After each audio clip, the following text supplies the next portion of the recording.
नमस्कार। मेरा नाम डॉक्टर जानकी धपोला, सहायक प्राध्यापक शिक्षा विभाग पंडित सुंदरलाल शर्मा मुक्त विश्वविद्यालय छत्तीसगढ़ बिलासपुर। स्टूडेंट्स, आज का हमारा विषय रहेगा अधिगम में रेडियो इन लर्निंग।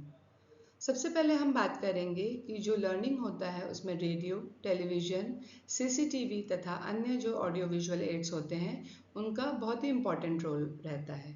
हम सभी जानते हैं कि आज के प्रेजेंट टाइम में हम ऑडियो विजुअल एड्स में टीचिंग लर्निंग में इतना ज़्यादा डिपेंडेंट हो गए हैं कि बिना ऑडियो विजुअल एड्स के यूज़ के टीचिंग को हम इमेजिन भी नहीं कर सकते। वाकई जो ऑडियो विजुअल एड्स होते हैं ये टीचिंग लर्निंग को बहुत ही ज़्यादा इफेक्टिव और इंटरेस्टिंग बनाते हैं, ये हम सभी जानते हैं। 20वीं शताब्दी की वैज्ञानिक उपलब्धियों में दूरदर्शन का नाम प्रमुखता से लिया जाता है, हम सभी ये बात जानते हैं। चलिए अब हम बात करते हैं कि सीखने में रेडियो का उपयोग किस तरह से किया जा सकता है। Use of radio in learning. तो सर्वप्रथम हम ये जानते हैं कि जो रेडियो होता है एक बहुत ही इफेक्टिव श्रव्य शिक्षण साधन है, जिसके माध्यम से टीचर्स और विद्यार्थी जो हैं जो दूर दराज स्थानों से भी ज्ञान प्राप्त कर सकते हैं। हम सभी इस बात से एग्री करते हैं कि बहुत सारे हमारे देश में जो स्टूडेंट्स हैं, जो लर्नर्स हैं, वो इतने दूर एरियाज़ में रहते हैं कि उनके लिए पॉसिबल नहीं हो पाता कि वो जो अपने टीचिंग सेंटर्स हैं वहाँ पर आकर डायरेक्टली क्लासेस अटेंड कर सकें। तो रेडियो उनके लिए जो है एक बहुत ही अच्छा सॉल्यूशन है। शैक्षिक कार्यक्रमों का प्रसारण रेडियो के थ्रू हम कर सकते हैं। रेडियो पर विभिन्न सब्जेक्ट्स पर जो होते हैं शैक्षिक कार्यक्रम प्रसारित किए जाते हैं, जिससे विद्यार्थियों को नई जानकारी मिलती है। जो एक्सपर्ट्स होते हैं उनके लिए पॉसिबल नहीं होता कि वो हर जगह जाकर अपने जो है लेक्चर्स दे सकें, अपने जो एजुकेशनल उनके जो एक्सपीरियंसेस हैं उनको शेयर कर सकें। तो ऐसे समय में जो रेडियो होता है वो बहुत ही उपयोगी होता है, क्योंकि एक जगह पर बैठकर जब एक्सपर्ट्स अपने लेक्चर्स देते हैं या अपने एक्सपीरियंसेस बच्चों के साथ शेयर करते हैं किसी भी सब्जेक्ट मैटर को लेकर, तो वो दूर दराज बैठे विद्यार्थी भी उनको सुन पाते हैं, जिससे कि उनका ज्ञान बढ़ता है। भाषा सीखने में सहायक होते हैं। रेडियो से जो है सही हमारी जो वोकैबुलरी होती है, हमारा जो प्रोनाउंसिएशन होता है या जो हमारी भाषा शैली होती है वो इम्प्रूव होती है। जब हम रेडियो में चीज़ों को सुनते हैं तो हमारा जो पूरा फोकस होता है वो सिर्फ सुनने में होता है, जिससे कि कहे गए शब्दों, वाक्यों और किस तरीके से किस शब्द का उच्चारण, प्रोनाउंसिएशन किया जाए वो हम अच्छे से सीख पाते हैं। बहुत ज़्यादा इफेक्टिव है रेडियो दूरस्थ शिक्षा में। हम सभी ये बात जानते हैं कि जो स्टूडेंट्स हैं वो रेगुलर क्लासेस में नहीं आ पाते हैं, वो रेडियो के थ्रू जो है वो एजुकेशन जो है रिसीव कर सकते हैं, ज्ञान को रिसीव कर सकते हैं सुनकर। सामान्य ज्ञान का विकास होता है। जैसे कि हम जानते हैं कि रेडियो में जो न्यूज़ आते हैं या पैनल डिस्कशंस होते हैं या नॉर्मल डिस्कशंस होते हैं या एजुकेशनल जो भी प्रोग्राम्स होते हैं, उसको जब स्टूडेंट सुनते हैं तो उनका जो है जनरल अवेयरनेस जो होती है वो बढ़ती है और वो जागरूक भी होते हैं। वो अवेयर होते हैं कि देश दुनिया में क्या हो रहा है, क्या घटित हो रहा है। वो अपने स्थान पर बैठकर भी दुनिया में हो रही सभी जो चीज़ें हैं उनके बारे में वो इंफॉर्मेशन पा सकते हैं। कक्षा शिक्षण में सहयोग होता है। शिक्षक जो होता है कक्षा में रेडियो कार्यक्रम सुनाकर पाठ को अधिक रोचक और प्रभावी बना पाते हैं। समय और संसाधनों की बचत होती है। ये तो बहुत सही बात है कि जब एक जगह से रेडियो का प्रसारण होता है तो दूर दराज बैठे जो स्टूडेंट्स हैं वो उससे जो एजुकेशन है वो रिसीव करते हैं, तो उनको जो है एजुकेशन सेंटर में आने की ज़रूरत नहीं होती या किसी एक पर्टिकुलर जगह पर आकर उस जो लेक्चर है या जो भी डिस्कशन है या किसी भी प्रकार की जो नॉलेज वाली चीज़ें अगर किसी कक्षा में पढ़ाई जा रही हैं तो ऐसा ज़रूरी नहीं होता है स्टूडेंट को कि क्लास में आकर ही उस चीज़ को सुने। और एक एट अ टाइम रेडियो में जब प्रसारण होता है तो लाखों जो है विद्यार्थी या लाखों जो लर्नर्स हैं वो लाभान्वित होते हैं अपने अपने स्थानों पर बैठकर। तो इससे हमारे जो समय है और हमारे जो रिसोर्सेज हैं उनकी भी बचत होती है। अब हम बात करेंगे कि रेडियो प्रसारण जो होते हैं वो दो प्रकार के होते हैं। एक होता है ऑर्डिनरी ब्रॉडकास्ट। यह प्रसारण सामान्य घटनाओं और जो स्थितियां हैं उनके बारे में सामान्य जानकारी प्रदान करते हैं। दूसरा एजुकेशनल ब्रॉडकास्ट होते हैं। शैक्षिक जो प्रसारण की हम बात कर रहे हैं तो ये प्रसारण जो होते हैं विशेष रूप से छात्रों के लिए तैयार किए जाते हैं। इन प्रसारणों का उद्देश्य होता है कि जो चैप्टर्स हैं, जो पार्ट हैं, जो कंटेंट है उनका प्रसारण किया जाए। शैक्षिक प्रसारण जो होते हैं वो 4 अलग अलग दृष्टिकोणों और शिक्षा के प्रकारों से इनको देखा जा सकता है। पहला जो होता है वो होता है फॉर्मल एजुकेशनल ब्रॉडकास्ट, दूसरा होता है नॉन फॉर्मल एजुकेशनल ब्रॉडकास्ट, तीसरा इनफॉर्मल एजुकेशनल ब्रॉडकास्ट और मोबिलाइज्ड एजुकेशनल ब्रॉडकास्टिंग की हम बात करेंगे। तो पहला जो है औपचारिक शैक्षिक जो प्रसारण जिसकी हम बात कर रहे हैं, या फिर जो दूसरा है गैर औपचारिक शिक्षा प्रसारण, अनौपचारिक शैक्षिक प्रसारण और संगठन शैक्षिक प्रसारण। अब हम इनको जो है डिटेल में पढ़ेंगे। सबसे पहले औपचारिक शैक्षिक प्रसारण जो होता है, इस ब्रॉडकास्ट मीडिया का इस्तेमाल जो है इंस्ट्रक्शनल मकसद के लिए, जो हमारा फॉर्मल एजुकेशन की जो भी फीचर्स होते हैं हमारे फॉर्मल एजुकेशन के, उसके हिसाब से होता है। जैसे एक पर्टिकुलर फॉर्मल करिकुलम बनता है, एक ग्रेड सिस्टम बनाया जाता है, कुछ आवर्स होते हैं कि इतने आवर्स में ये जो है सिलेबस कंप्लीट कराया जाएगा, और उसके अकॉर्डिंग जो है फॉर्मल सर्टिफिकेशन होता है। ये सारी चीज़ें इसमें होती हैं। ये जो प्रसारण होते हैं ये जो है फॉर्मल शिक्षा प्रणाली को फॉलो करते हैं, जो कि हमारे स्कूल कॉलेजेस या यूनिवर्सिटी के अकॉर्डिंग होते हैं। इसमें जो पाठ्यक्रम होता है, जो विषय होते हैं, पाठ्यक्रम आधारित विषय जो होते हैं, वो बहुत ही सिस्टमेटिकली प्लान किए जाते हैं। विद्यार्थियों को कक्षा के पाठ को समझाने, दोहराने और स्पष्ट करने में भी सहायता मिलती है। इससे शिक्षक जो होता है कक्षा में सुनवाते हैं बच्चों को और शिक्षण प्रक्रिया को अधिक जो है इफेक्टिव बना सकते हैं। दूसरा हम बात करेंगे जो गैर औपचारिक शैक्षिक प्रसारण होते हैं, नॉन फॉर्मल एजुकेशनल ब्रॉडकास्ट। यह प्रसारण उन लोगों के लिए होता है जो नियमित विद्यालय शिक्षा से जुड़े नहीं होते हैं। इसमें जो है साक्षरता, कौशल विकास, कृषि, स्वास्थ्य और सामाजिक जागरूकता से संबंधित कार्यक्रम किए जाते हैं। इसका उद्देश्य जो होता है, जो हमारे लाइफ स्किल्स होते हैं या जो हमारी प्रैक्टिकल नॉलेज होती है या लाइफ सेविंग जो इन्फॉर्मेशन होती है वो दी जाती है हमारे नॉन फॉर्मल एजुकेशनल ब्रॉडकास्ट में। इसमें कोई सिस्टमेटिक फॉर्मेट फॉलो नहीं किया जाता। फिर हम बात करते हैं अनौपचारिक शैक्षिक प्रसारण की। ये जो प्रसारण होता है ये मनोरंजन के साथ शिक्षा प्रदान करता है। इसमें कहानियाँ, नाटक, गीत, चर्चा, समाचार आदि के माध्यम से जो है नॉलेज दी जाती है। इससे श्रोताओं का जो है सामान्य ज्ञान, भाषा कौशल और जागरूकता बढ़ती है। हमारा जो लास्ट आता है वो है संगठन शैक्षिक प्रसारण, ऑर्गेनाइजेशनल एजुकेशनल ब्रॉडकास्ट। यह प्रसारण विभिन्न संस्थाओं या संगठनों द्वारा अपने सदस्यों के लिए किया जाता है। इसमें किसी विशेष क्षेत्र जैसे एग्रीकल्चर है, हेल्थ है, उद्योग है, इंडस्ट्रीज हैं, या फिर जो प्रशिक्षण ट्रेनिंग से संबंधित जानकारी दी जाती है।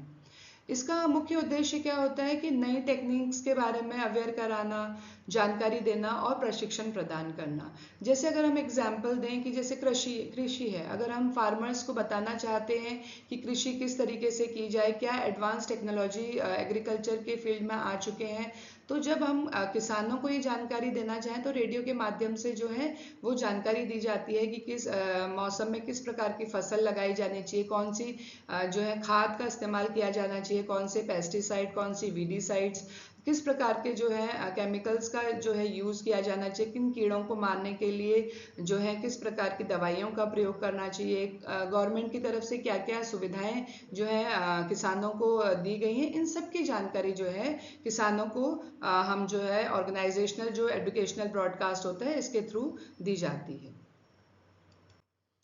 अब हम बात करेंगे कि निजी साधन के रूप में रेडियो का क्या प्रभाव होता है। तो रेडियो जो होता है एक ऐसा संचार माध्यम है जिसमें व्यक्ति जो है निजी रूप से, जैसे घर हो गया, अपना खेत या यात्रा आदि में भी आसानी से सुन सकते हैं।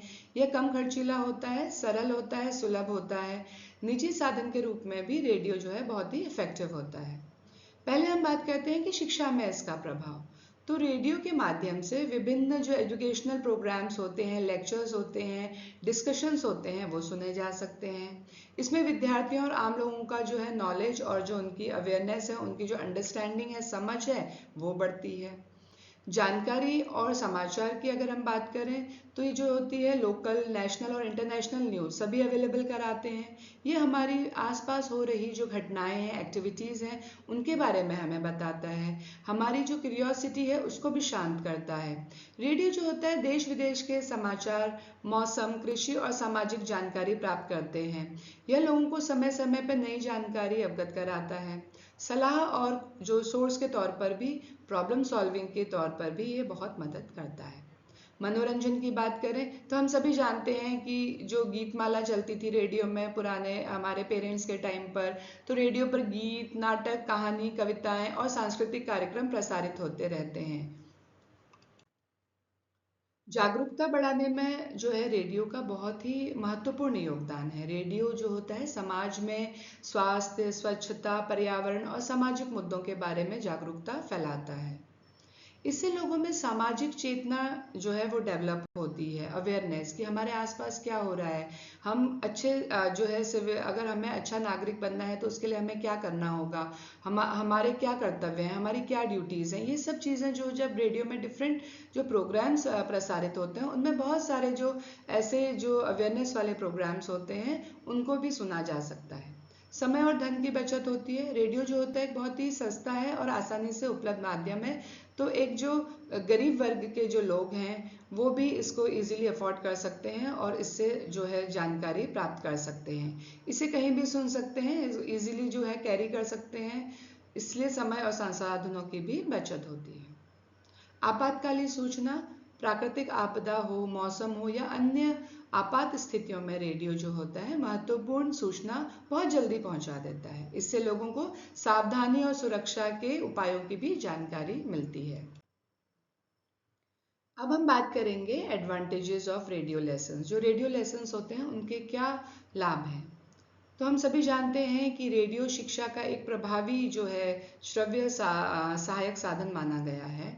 रेडियो पाठों के माध्यम से विद्यार्थियों को विषय वस्तु को रोचक और सरल तरीके से समझने में मदद करता है। इसके अनेक लाभ होते हैं। विशेषज्ञों का ज्ञान प्राप्त होता है। रेडियो पाठों में प्राय विशेषज्ञ जो होते हैं वो जो भी लेक्चर्स देते हैं, वैज्ञानिक और विद्वान जो होते हैं वो अपने विचार प्रस्तुत करते हैं। इससे विद्यार्थियों को उच्च स्तर का ज्ञान प्राप्त होता है।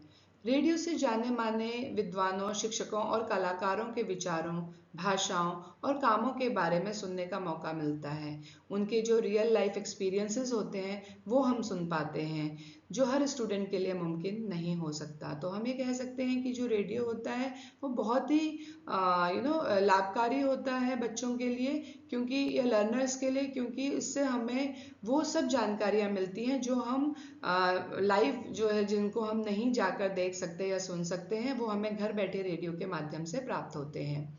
शिक्षा को ये बहुत ही इंटरेस्टिंग बनाता है, अट्रैक्टिव बनाता है, इनोवेटिव बनाता है। रेडियो पाठों में जो भी संगीत होते हैं, जो संवाद होते हैं, जो नाटक होते हैं, रोल प्लेज होते हैं, ध्वनि प्रभाव होता है, उनका प्रयोग किया जाता है, जिससे जो टीचिंग लर्निंग होती है वो बहुत ही ज़्यादा इंटरेस्टिंग बन जाती है। हम सभी जानते हैं जो छोटे बच्चे होते हैं वो साउंड इफेक्ट से बड़े अट्रैक्ट होते हैं, तो जब उनको पढ़ाया जाता है, जब उनको कोई भी लेक्चर दिया जाता है या फिर अगर हम उनको कोई भी किसी भी प्रकार का कोई नाटक दिखा रहे हैं उसमें हम डिफरेंट साउंड्स क्रिएट कर रहे हैं, तो उससे जो बच्चे होते हैं वो बहुत ही ध्यानपूर्वक उस जो नाटक है उसको सुनते हैं और उसको इमेजिन करते हैं अपने दिमाग में, तो उनकी इमेजिनेशन पावर भी बहुत ज़्यादा यहाँ पर डेवलप होती है। रेडियो ब्रॉडकास्ट जो होता है टीचरों को क्लासरूम में एजुकेशन मकसद हासिल करने में भी बहुत ज़्यादा प्रभावी है। ये ब्रॉडकास्ट जो है एजुकेशनल मकसद पूरा करने के साथ साथ एंटरटेनमेंट तो देता ही है, हम सभी जानते हैं ये बात। वही फिर से बात है कि जो ये हमारी वोकेबलरी इम्प्रूव करता है, ये दूरस्थ देशों में बैठे जो है विद्यार्थियों वहाँ तक हम शिक्षा पहुँचाने में मदद करता है, समय और धन की बचत करता है, हमारी जो कल्पना शक्ति है और एकाग्रता का विकास करता है। बिल्कुल सही, जैसे कि जब हम रेडियो सुनते हैं तो हम सिर्फ ध्वनि को सुनते हैं, और जब हम ध्वनि को सुनते हैं तो बच्चे जो होते हैं वो इमेजिन करते हैं, तो उनकी जो इमेजिनेशन पावर होती है वो डेवलप होती है। और जब हम वॉइस सुनते हैं तो हम बहुत फोकस्ड होकर सुनते हैं, बहुत ही एकाग्र चित्त होकर जब हम साउंड को, जब वॉइस को सुनते हैं तो हमारा जो कंसंट्रेशन है, हमारा जो फोकस होता है वो बहुत ही ज़्यादा स्ट्रांग होता है। और टीचर्स के लिए भी ये एज अ जो है सहायक सामग्री बहुत ही यूजफुल है, बहुत ही इम्पॉर्टेंट है। हमें इससे नई जानकारियाँ मिलती हैं, शिक्षण में विविधता मिलती है। अगर हम एक विद्यालय में पढ़ रहे हैं तो हम एक या दो ही टीचर से, एक सब्जेक्ट के एक या दो टीचर्स होते हैं, उनसे हम उस जो टॉपिक है उसके बारे में ज्ञान प्राप्त करते हैं। मगर रेडियो में क्या होता है कि विविध प्रकार के, बहुत नए नए प्रकार के, एक ही सब्जेक्ट के कई जो शिक्षक होते हैं, कई जो एक्सपर्ट्स होते हैं, कई जो एजुकेशनिस्ट होते हैं, उनसे हमें जब नॉलेज मिलती है, उनसे जब हम उनके व्याख्यान सुनते हैं, उनके जो लेक्चर्स हम जब सुनते हैं, तो हमें एक ही टॉपिक के बारे में डिफरेंट लोगों से जब जानकारी मिलती है, तो ऑटोमेटिकली जो हमारी जो नॉलेज है वो जो है बहुत ज़्यादा विविधता लिए होती है, बहुत ही ज़्यादा नवीन होती है, इनोवेटिव होती है और बहुत ही अपडेटेड होती है। सामूहिक अधिगम में बढ़ावा। रेडियो पाठों को कक्षा में एक साथ सुनने से विद्यार्थियों में सामूहिक सीखने की भावना डेवलप होती है। सस्ता होने की वजह से हर कोई इसका जो है फायदा उठा सकता है। दूर दराज के इलाकों में रेडियो ब्रॉडकास्ट जो होता है वो बहुत ही इम्पॉर्टेंट है। यहाँ एजुकेशनल सुविधाएं कम होती हैं, वहाँ पर जो है जो रेडियो ब्रॉडकास्ट है उसका बहुत इम्पॉर्टेंट रोल है। जब किसी चीज़ के कुछ एडवांटेजेस होते हैं तो वहीं पर वो चीज़ें कुछ लिमिटेशंस लेकर भी आती हैं, कुछ ड्रॉबैक्स लेकर भी आते हैं। तो यहाँ पर हम बात करेंगे कि रेडियो पाठों की कुछ सीमाएं और कमियां भी हैं। जैसे अगर हम कमियों की बात करें या कुछ सीमाओं की अगर हम बात करें, तो ये वन वे कम्युनिकेशन होता है, एक तरफा संचार ये होता है। जैसे रेडियो में जब कोई बोलता है तो सिर्फ हम सुन पाते हैं। कोई भी डिस्कशंस होते हैं, किसी भी प्रकार के लेक्चर्स होते हैं या कोई भी प्ले आता है, कोई भी वहाँ से जो नॉलेज आती है, तो उसको जो है जो लर्नर होता है वो सिर्फ सुन पाता है। वो ऑन द स्पॉट जो है क्वेश्चन नहीं पूछ सकता और अपने डाउट्स क्लियर नहीं कर सकता। एक लिमिटेशन इसकी ये है। दूसरी लिमिटेशन है लैक ऑफ विजुअल मटेरियल, दृश्य सामग्री का अभाव। हम सभी ये बात अच्छे से जानते हैं कि जब हम किसी चीज़ को सुनते हैं तो हमारी जो लर्निंग होती है वो थोड़ी कम होती है एज़ कम्पेयर टू जब हम उस चीज़ को देखते हैं। क्योंकि जब हम किसी चीज़ को सुनते हैं तो हम इमेजिन करते हैं, और वो जो इमेजिनेशन होती है वो ज़रूरी नहीं कि बहुत ही एक्यूरेट हो, कि जैसा हम इमेजिन करें वो चीज़ वैसी ही हो। तो इसीलिए जब हम रेडियो से चीज़ें सुनते हैं तो सिर्फ आवाज़ सुनते हैं, इससे जो है कोई किसी प्रकार की पिक्चर, चार्ट या कोई ग्राफ या अन्य किसी भी प्रकार की पिक्चर्स हमें दिख नहीं पाती, जिससे कि हम को रिलेट नहीं कर पाते चीज़ों को। सभी विद्यार्थियों के स्तर के अनुसार नहीं होता। जो रेडियो कार्यक्रम होते हैं वो इन जनरल जो है एक एवरेज स्टूडेंट के हिसाब से बनाए जाते हैं। जब हम कक्षा में पढ़ाते हैं तो कक्षा में जब टीचर पढ़ाता है तो वो हर स्टूडेंट के अकॉर्डिंग जो है अपना कंटेंट जो है वो मॉडिफाई करता है। मगर जब रेडियो में जो भी कार्यक्रम बनाए जाते हैं वो एक ऑन एन एवरेज एक स्टूडेंट के हिसाब से बनाए जाते हैं। तो कई बार जो थोड़े स्लो लर्नर्स होते हैं, ऐसे स्टूडेंट उनसे लाभ नहीं उठा पाते, जो सुनने के बाद उसको इमेजिन करके अच्छे से कोरिलेट करके उन चीज़ों को अंडरस्टैंड नहीं कर पाते हैं। तो ये सभी स्टूडेंट के लिए बहुत ही ज़्यादा यूज़फुल हम नहीं मानते हैं। सर्टेनिटी ऑफ टाइम, समय की निश्चितता होती है। जैसे कि रेडियो में जो है एक पर्टिकुलर टाइम पर ही कोई चीज़ का प्रसारण होता है। यदि विद्यार्थी उस टाइम पर अवेलेबल ना हो या किसी कारणवश अगर लर्नर उस टाइम पर उस चीज़ को नहीं सुन पाता, तो वो उस टॉपिक से, उस पार्ट से जो है वो वंचित रह जाते हैं। व्यक्तिगत ध्यान का अभाव, लैक ऑफ पर्सनल अटेंशन। जैसा कि हम सभी जानते हैं कि रेडियो में जो है वो सुना जाता है, जो भी चीज़ें उनको सुना जाता है। तो ज़रूरी नहीं होता कि हर इंसान का जो फोकस है वो बहुत समय तक एक जैसा रहे। कई बार 5, 10, 15, 20 मिनट सुनने के बाद जो लर्नर्स होते हैं वो बोर होने लगते हैं और फिर उनका जो माइंड है वो डाइवर्ट होने लगता है और वो टॉपिक पर फोकस नहीं करते। रेडियो पाठों में जो है व्यक्तिगत मार्गदर्शन या ध्यान नहीं दिया जा सकता।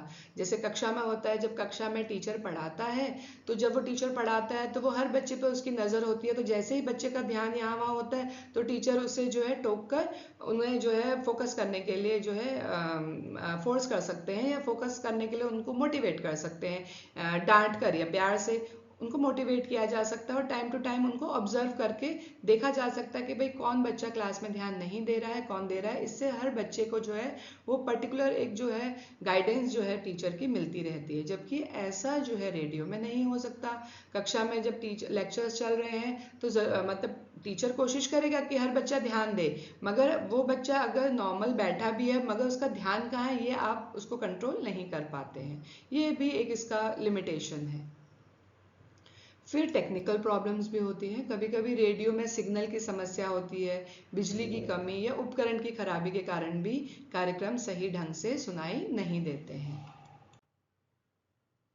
सक्रिय भागीदारी की कमी, रेडियो सुनते समय विद्यार्थी जो है वो एक्टिव पार्टिसिपेट कम करते हैं, वे केवल श्रोता बनकर रह जाते हैं। अगर नॉर्मली हम क्लास की बात करें तो क्लास में जब टीचर पढ़ाते हैं तो एक एक्टिव पार्टिसिपेशन ऑफ स्टूडेंट्स भी होता है, लर्नर्स भी होता है।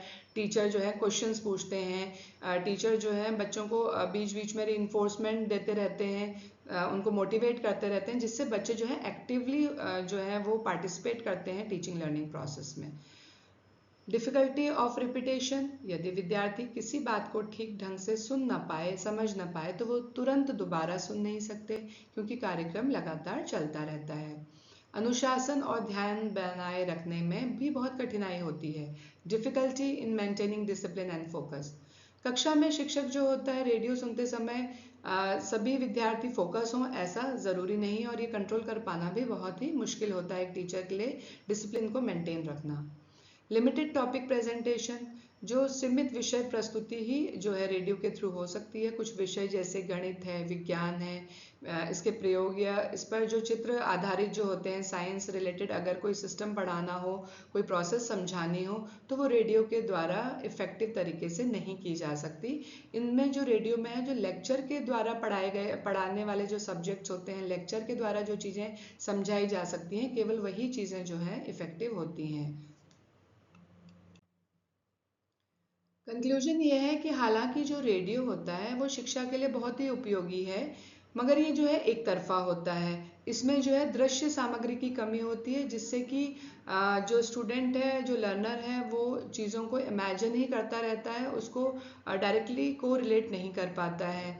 इसमें जो है व्यक्तिगत मार्गदर्शन का अभाव होता है। क्लास में जो लेक्चर्स होते हैं रेडियो के थ्रू, वो सभी बच्चों के लिए कॉमन होते हैं। इंडिविजुअली हर बच्चे की प्रॉब्लम रिलेटेड जो है लेक्चर्स नहीं हो सकते, ये पॉसिबल नहीं हो सकता।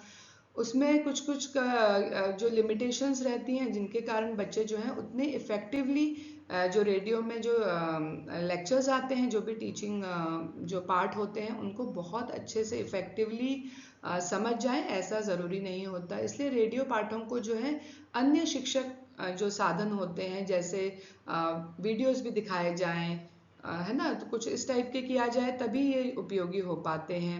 रेडियो लेसन्स के दौरान स्टूडेंट्स इनएक्टिव से हो जाते हैं, और कभी कभी फॉलो अप जो प्रोग्राम है उनमें हिस्सा नहीं ले पाते, और कभी कभी हिस्सा लेने से कतराते भी हैं। ये सब लिमिटेशंस होने के बावजूद हम ये कहना चाहेंगे कि जो रेडियो लर्निंग है वो बहुत ही एक जो है एक अच्छा सब्स्टिट्यूट है उन बच्चों के लिए जो दूर दराज में रहते हैं, जिनके पास इतनी फैसिलिटीज़ नहीं है कि वो स्मार्टफोन्स का यूज़ कर सकें, या फिर स्मार्ट बोर्ड्स उनके स्कूल्स में अवेलेबल हो, उनके कॉलेजेस में या उनकी यूनिवर्सिटीज़ में अवेलेबल हो। ऐसे दूर दराज रहने वाले जो लर्नर्स हैं, या फिर ऐसे लर्नर्स जो किसान हैं, जो कोई कार्य करते हैं, ऑफिस स्टाफ है, या फिर जो छोटे मोटे कर्मचारी हैं जो कि दूर गांव में रहते हैं, परंतु उन्हें भी हर चीज़ की जानकारी जो है पाने में इंटरेस्ट है, या जो जानकारी लेना चाहते हैं, उनके लिए जो रेडियो है बहुत ही इफ़ेक्टिव है। इसको हम कम नहीं आंक सकते, इसको हम ये नहीं कह सकते कि रेडियो का कोई रोल ही नहीं है, ऐसा हम नहीं कह सकते। अगर इनिशियल स्टेज से हम स्टार्ट करें तो रेडियो जो होते हैं ये बहुत इफ़ेक्टिव हैं, क्योंकि जो जानकारी हमें टीवी के माध्यम से या स्मार्ट बोर्ड के माध्यम से जिन लोगों को नहीं मिल पाती है, जो लोग शहरों में आकर जो है अच्छे सेमिनार्स वर्कशॉप्स अटेंड नहीं कर पाते हैं, बड़े बड़े जो एक्सपर्ट्स होते हैं उनके, या अच्छे जो वक्ता होते हैं उनके लेक्चर्स अगर नहीं सुन पा रहे हैं दूर दराज में रहने वाले लर्नर्स, तो रेडियो जो है उनके लिए बहुत ही, कहते हैं ना, डूबते को तिनके का सहारा। तो जो ये रेडियोस होते हैं वो उनके लिए उसी प्रकार से काम करते हैं कि something is better than nothing, कुछ तो है जो उनको सारी दीन दुनिया की जो है खबरें हैं उनसे अवगत कराता है, उनकी नॉलेज बढ़ाता है, उनको शिक्षा जो है शिक्षा के क्षेत्र में होने वाली हर गतिविधि से अवगत कराता है। तो इसीलिए हम अंत में यही कहना चाहेंगे कि रेडियो का जो है वो लर्निंग में बहुत ही इम्पोर्टेंट रोल है, इसीलिए हमें इससे जो है उसकी अहमियत को कम नहीं आंकना चाहिए। धन्यवाद।